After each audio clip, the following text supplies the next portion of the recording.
Okay, YouTubers, it's a rambling man and his faithful sidekick, Muggsy. Go over the trailer here again. I've already made a video on this, but feel it's worth to go over again. I mentioned these windows are actually two vinyl basement windows from Home Depot. And the reason I use those is they're narrow enough that they fit between the studs without cutting one of the metal studs out. Okay, I'll go inside here. Where you at, Muggs? Ah, there he is. Okay. Go in here. And some of you have seen this before. This is the inside. Some of my tools. As far as I got. And there's the bed. There, I'll give you a good shot of this inside window. And there you go. All right. I know I've already got the insulation in and the walls on, but today I'm going to show you what tools I used to do this. And then tomorrow, I'm going to build a wall mock-up. So you can see exactly how I insulated the walls with a layer of insulation, furring strips, another layer, and how to wire them. But anyway, I'll give those of you that haven't seen it, I'm giving you an idea what the trailer's like. Plus, hey, I'm showing it off. All right, we'll go look at the tools. Okay, we're going to go over the tools that I used. Drill, of course, magic marker, and I use a carpenter's pencil, but I don't have one in here. This little tool here is almost indispensable. It's a little electric impact screwdriver, and man, they are handy. This one from DeWalt comes with an extra battery, and I think it's about $75. Okay, down here, got some bits that you should have. This is a Phillips head, and this is a star bit or a Torx bit, because I use a lot of deck screws. And boy, they go in good. This is a little drill. You'll see why we need it for pilot holes later. And this is a countersink. And like I said, I'm going to build a wall mock-up tomorrow. I'm going to catch you up. My trailer, I wished I would have done it from the beginning. I didn't, so I'm going to have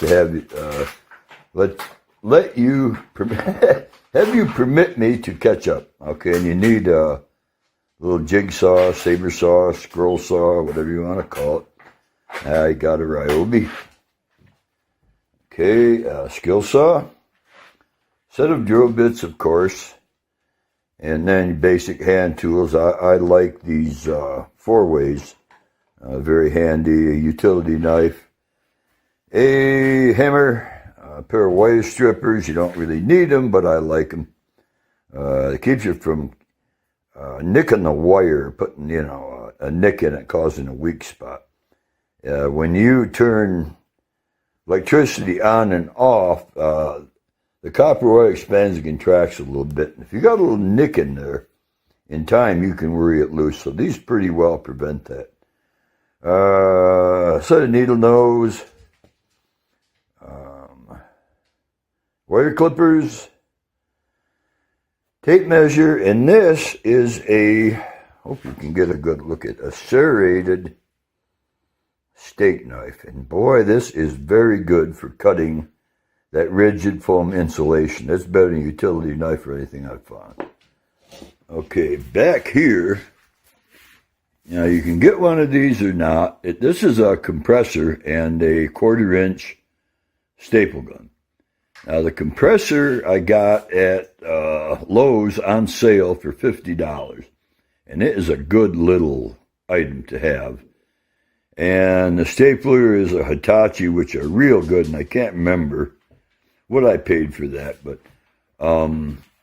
if you want to go econo, you can get stuff at Harbor Freights. You know, if this is just a one-off, they're usually cheaper tools, but they're less expensive. Now, this is very handy when you're putting up your plywood panels, especially if you're by yourself like I am, and you got to hold it up there. It's hard to hold it up and get a screw in it.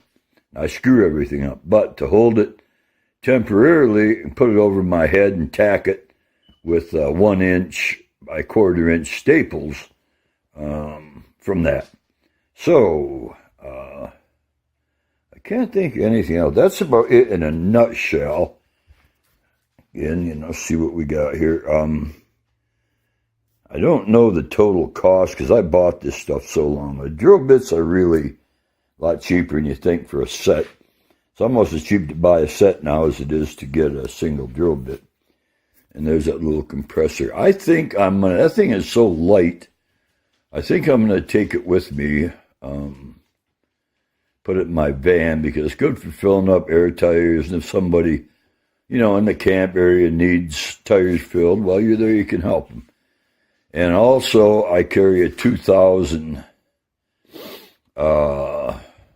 2,000 watt Honda generator. And if somebody's broke down by the road, I could crank up my generator, put this in, fill the tires up. Be kind of a good guy. Yeah, it's always good to be a good guy. All right, that's it for now. If you notice my videos, I'm Rambling Man. And they're going to be titled RM1, RM2, all the way through the build. So if you miss anything, you can go back. Like now, this is RM2. RM1, you can go back and take a better look at the trailer if you want. But anyway, I'm glad you're viewing this. Hope you stay with me, and I hope to get this done and maybe meet some of you out there on the road. All right, boys and girls. Hope you have a good day. Almost forgot to remind you again. Check out RM3, and it'll be titled, let's see, RM3, Insulating and Wiring. And we'll go into that, and I'm going to do out here a mock-up cross-section of the wall and the wiring.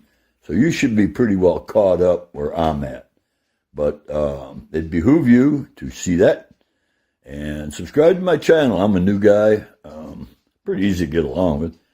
But anyway, folks, I had to remind you again. Because if you're like me, I got a good memory. It's just short. So anyway, I'll see you down the road.